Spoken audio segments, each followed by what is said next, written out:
एक बार फिर से आप सभी का स्वागत है आपके अपने चैनल हिस्ट्री कॉर्नर में। अभी तक के 4 एपिसोड में 200 प्रश्नों का उत्तर दिया जा चुका है। अब आज के उस श्रृंखला के 5वीं कड़ी में हम 201 से 250वें प्रश्न तक का उत्तर देने का प्रयत्न करेंगे। अभी तक आप में से अधिकांश छात्र और जो गण्यमान व्यक्ति जो इसको देख रहे हैं इस एपिसोड को, आप का जिस तरीके से इस पर कमेंट आ रहा है और जिस तरीके से आपका फीडबैक मिल रहा है वो बहुत ही सकारात्मक है और मुझे लगता है कि ये आप लोगों के लिए बहुत ही बेनिफिशियल है। तो आई होप कि ये इसी तरीके से बेनिफिशियल बना रहे और आपको इम्तहान में इसका अधिकतम लाभ मिले। तो अब बिना किसी विलम्ब के फिर से हम चलते हैं अपने अगले एपिसोड की ओर, जो हमारा प्रश्न संख्या 201 हमारे समक्ष आ गया है। उसमें पहला प्रश्न है कि अशोक द्वारा किस नवीन पद का सृजन किया गया? सन्निघात, समृद्ध, प्रदेष्ठ और धम्म महामात्य। तो इस प्रश्न का जो सही उत्तर है वो है ऑप्शन डी, धम्म महामात्य। अगला प्रश्न है कि अशोक की पत्नी कौन थी? तिस्य, रक्षिता, देवी, करुवकी, इनमें सभी। तो अशोक की पत्नी का नाम मेरी जानकारी में देवी सही उत्तर है, ऑप्शन बी देवी। अगला प्रश्न है 203वां कि दीपवंश महावंश किस देश से संबंधित ग्रंथ है? Sri Lanka, Verma, Thailand, Cambodia. तो ये दीपवंश और महावंश मूल रूप से श्रीलंका से संबंधित है और इसका जो सही ऑप्शन है ए, श्रीलंका। अगला प्रश्न, गंगा और सोन नदी के किनारे कौन सा नगर बसा था? तो इस प्रश्न का उत्तर हमने पिछले एक एपिसोड में दिया था, संभवतः यही प्रश्न था। तो इसका जो सही उत्तर है वो है डी, पाटलिपुत्रा। उदायीन नामक शासक ने जो मौर्य वंश का हर्यक वंश से था, तो उसी ने इस शहर का स्थापना किया था। गंगा, सोन और पुनपुन नदी का भी ये संगम माना जाता है। तो इस प्रश्न का सही उत्तर है ऑप्शन डी, पाटलिपुत्रा। अगला प्रश्न है कि मौर्य काल में उच्च शिक्षा की प्रसिद्ध संस्था कौन थी? पाटलिपुत्र, कलिंग, मगध, तक्षशिला। तो इसका सही उत्तर मुझे लगता है डी, तक्षशिला। तक्षशिला में उस समय के उनका विश्वविख्यात विश्वविद्यालय था। अगला प्रश्न है कि सेलुकस कौन था? मगध सम्राट, पंजाब का राजा, कलिंग का राजा, ग्रीक शासक। तो इसका सही उत्तर है ग्रीक शासक, वो यूनानी शासक था और उसी का जो ये था राजदूत सेलुकस निकेटर का, जिसको जो चंद्रगुप्त मौर्य के दरबार में था, तो वो सही उत्तर है। अभी कुछ तकनीकी दिक्कत होने से कुछ प्रश्न आगे पीछे चला गया है। अब आपके समक्ष जो इस प्रश्न का जो सही उत्तर है वह है ग्रीक शासक। अगला प्रश्न है 207वां कि श्रवणबेलगोला कहाँ अवस्थित है?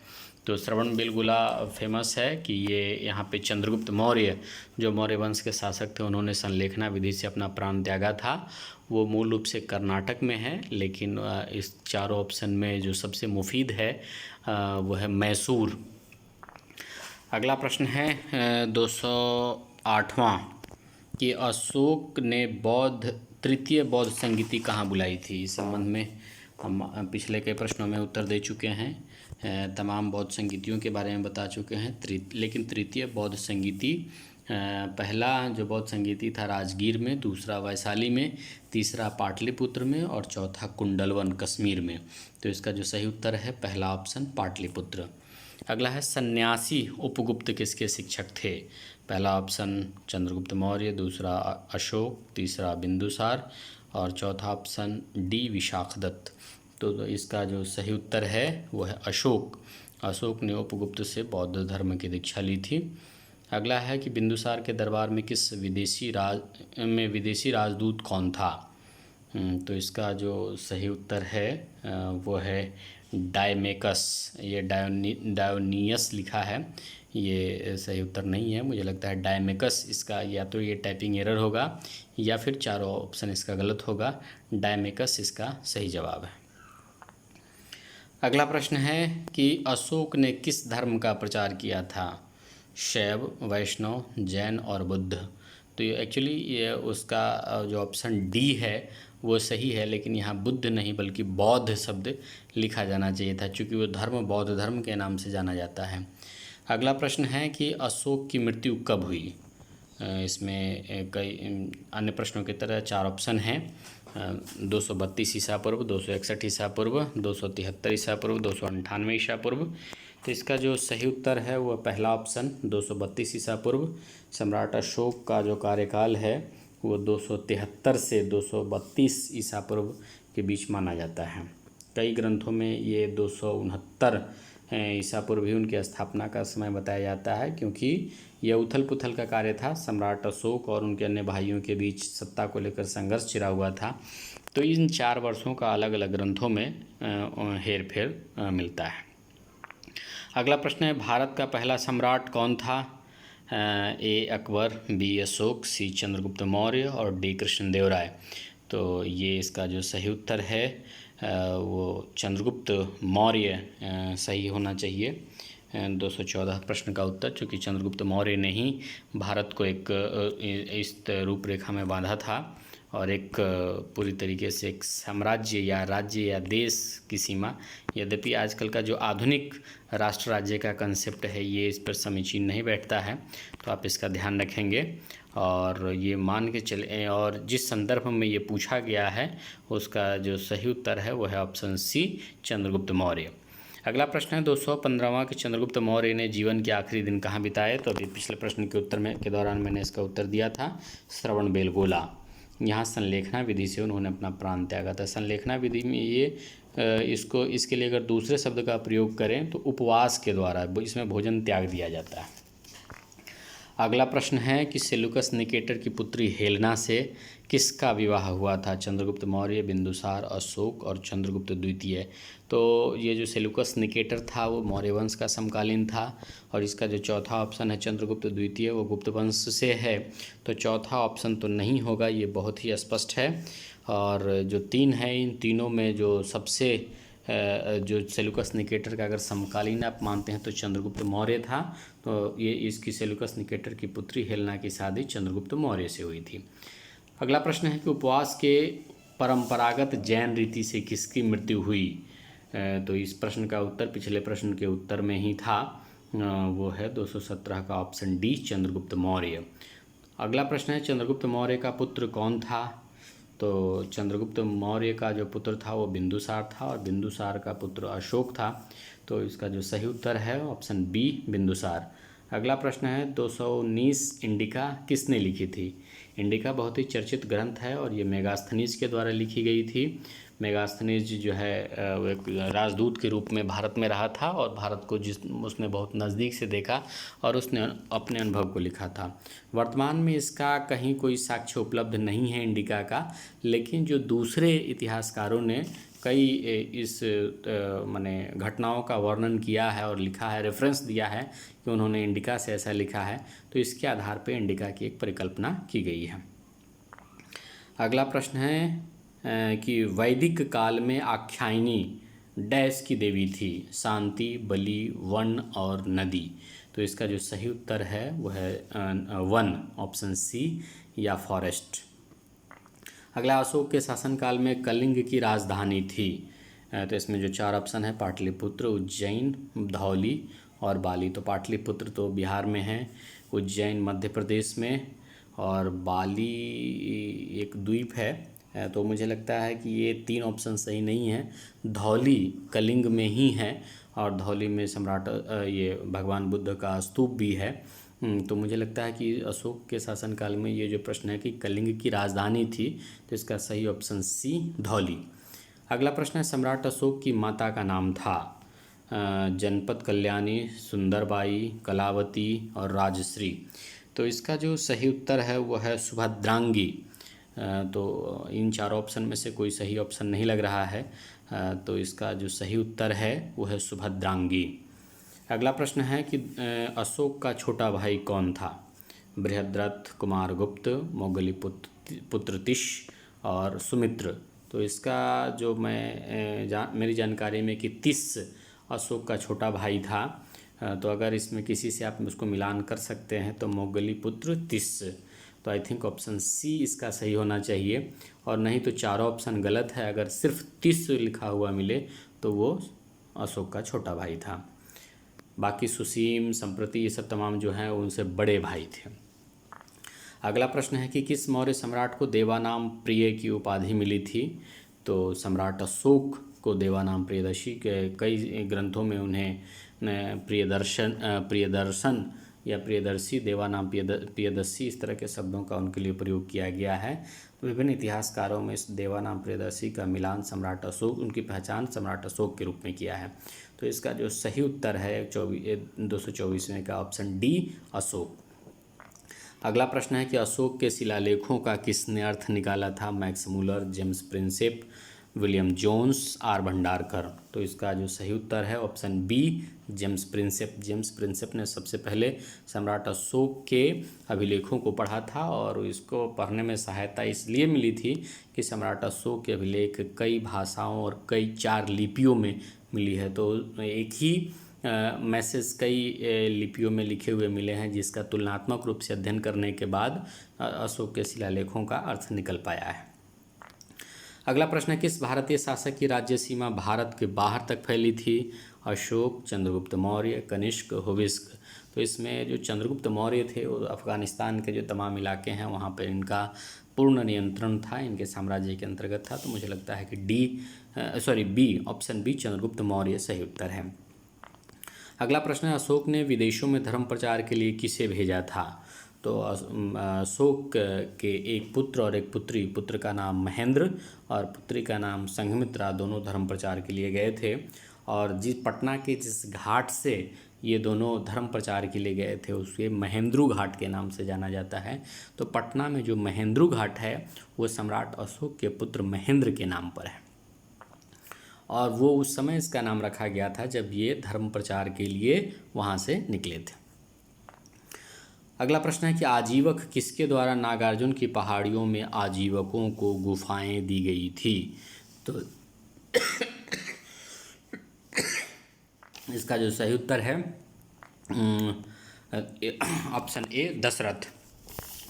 अगला प्रश्न है कि यवन प्रिय शब्द किसके लिए इस्तेमाल होता है? रेशम, मोती, इलायची, काली मिर्च। तो इसका जो सही उत्तर है ऑप्शन डी, काली मिर्च।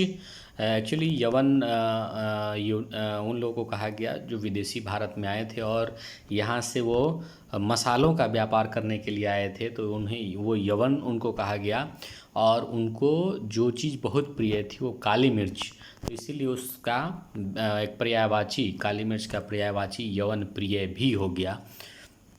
अगला प्रश्न है कि सांची स्तूप किसने बनवाया था? मोगलीपुत्र तिस, अशोक, बिंदुसार व सुमित्र। तो सांची का स्तूप जो मध्य प्रदेश में अवस्थित है सम्राट अशोक के द्वारा बनवाया गया है। अगला प्रश्न है कि अंतिम मौर्य शासक कौन था? बृहद्रथ, अशोक, चंद्रगुप्त और चंद्रगुप्त मौर्य। तो इसका जो सही उत्तर है वो है बृहद्रथ। इसी की हत्या करके पुष्यमित्र शुंग जो इसका सेनापति था, इसकी हत्या करके मौर्य वंश का शासन समाप्त कर दिया था और शुंग राजवंश की स्थापना हुई थी। अब है कि मौर्य राजवंश कब समाप्त हुआ? तो मौर्य राजवंश 185 ईसा पूर्व में बृहद्रथ की हत्या जब पुष्यमित्र शुंग के द्वारा कर दी गई तो उसी समय मौर्य राजवंश का अंत हो गया और यहाँ पे शुंग राजवंश की स्थापना इसके बाद हुई। अगला प्रश्न है कि आधुनिक भारत में सांची स्तूप कहाँ स्थित है? अभी पिछले प्रश्न में हमने इसका उत्तर दिया, ऑप्शन ए, मध्य प्रदेश। अगला है कि मौर्य वंश से पहले उत्तर भारत पर किसका शासन था? तो हम सभी जानते हैं कि नंद वंश का जो घनानंद था वो उसका शासन था, और उसी के विरुद्ध चाणक्य ने अपनी प्रतिज्ञा की थी और उस वंश का समूल नाश करके चंद्रगुप्त को वहाँ का सम्राट बनाया था। अगला प्रश्न है कि बुद्ध चरित किसने लिखा था? पाणिनि, कालिदास, अश्वघोष, नागार्जुन। तो पाणिनि की रचना अष्टाध्यायी है, कालिदास की रचना रघुवंशम है, विज्ञान शाकुंतलम है, अश्वघोष की रचना बुद्ध चरित है, और नागार्जुन की रचना भी होगी। तो इसका जो सही उत्तर है ऑप्शन सी, अश्वघोष। अगला प्रश्न है 236 की चरक संहिता किसने लिखी थी? तो ये नाम से ही स्पष्ट है कि चरक संहिता महर्षि चरक ने लिखा था। अगला प्रश्न है शुंग वंश की स्थापना किसने की थी? तो इसके जो 4 ऑप्शन है वसुमित्र, पुण्यमित्र, अग्निमित्र और वज्रमित्र।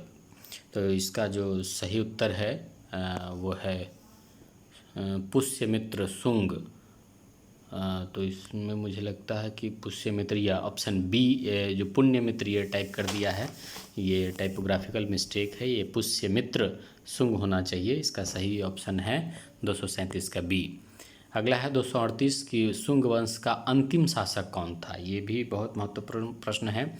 तो जो शुंग वंश का अंतिम शासक तो पुष्यमित्र शुंग तो वो संस्थापक ही था। अग्निमित्र नाम के कोई शासक हुए नहीं, तो ये ऑप्शन बी देवभूति इसका सही उत्तर है।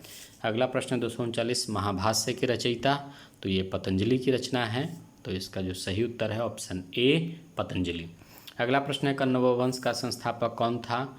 तो कण्व वंश का संस्थापक वही था जिसने शुंग वंश का समूल रूप से नाश किया, और वो था वासुदेव कण्व। तो 240वें प्रश्न का सही उत्तर है ऑप्शन ए वासुदेव।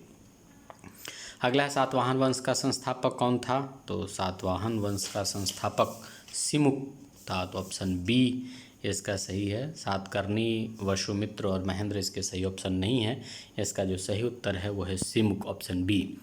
242वां प्रश्न है सातवाहन की राजधानी कहाँ थी? प्रतिष्ठान, भाग्यनगर, बसीनगर, पाटलिपुत्र। तो इसका जो सही उत्तर है ऑप्शन ए प्रतिष्ठान। कई जगह पैठन भी इसको लिखता है। अगला है कि सातवाहन राजवंश का सबसे प्रतापी शासक कौन था? गौतमीपुत्र सातकर्णी, सिमुक, वसुमित्र, महेंद्र।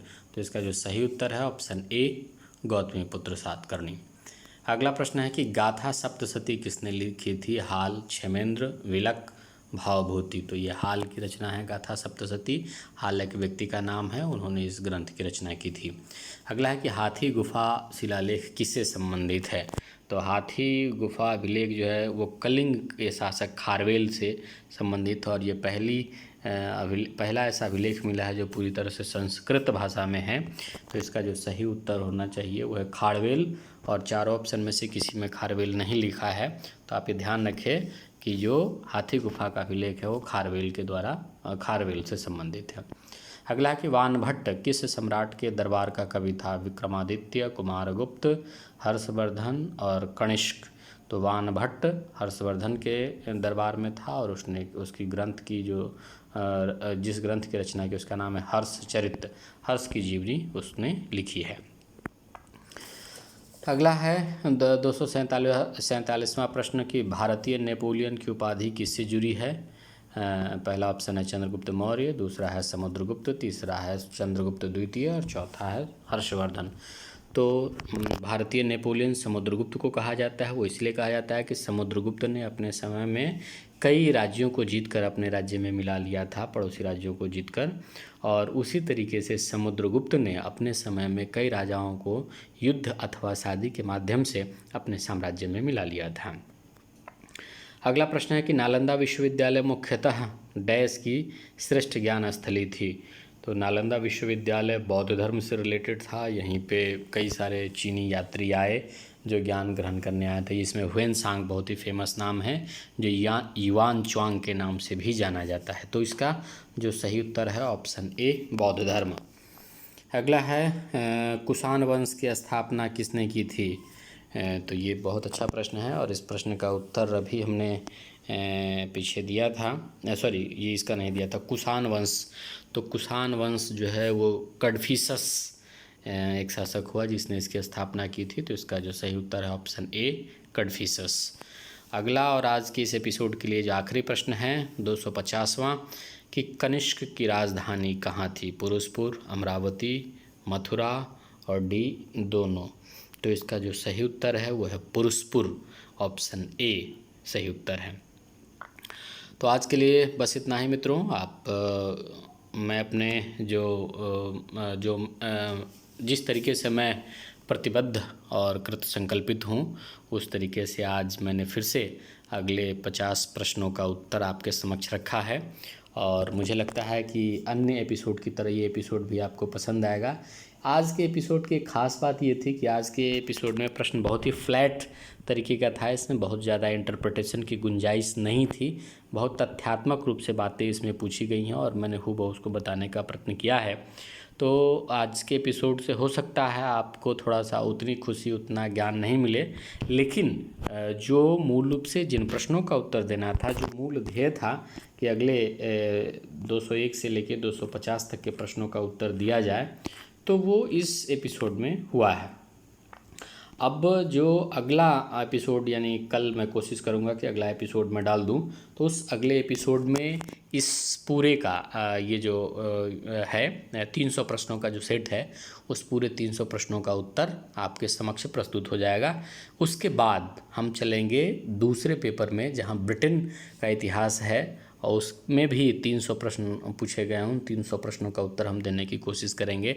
हमारी कोशिश ये है कि चूँकि फ़र्स्ट पेपर का इम्तहान आपको 1 अक्टूबर को होना है, तो 1 अक्टूबर के पहले इन सारे प्रश्नों का उत्तर आपके समक्ष आ जाए और अगला पत्र संभवतः 10 तारीख को है, तो 10 के पहले दूसरे पत्र के भी सारे प्रश्नों का उत्तर उसके पहले तक हम आपके समक्ष प्रस्तुत कर देंगे।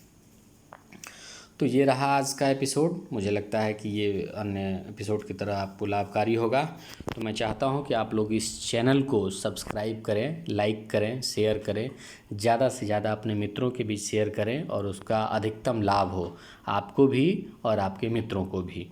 तो इतना कहकर आज के एपिसोड को मैं यहीं पे समाप्त करता हूँ। आप सबों को बहुत बहुत शुभकामनाएँ।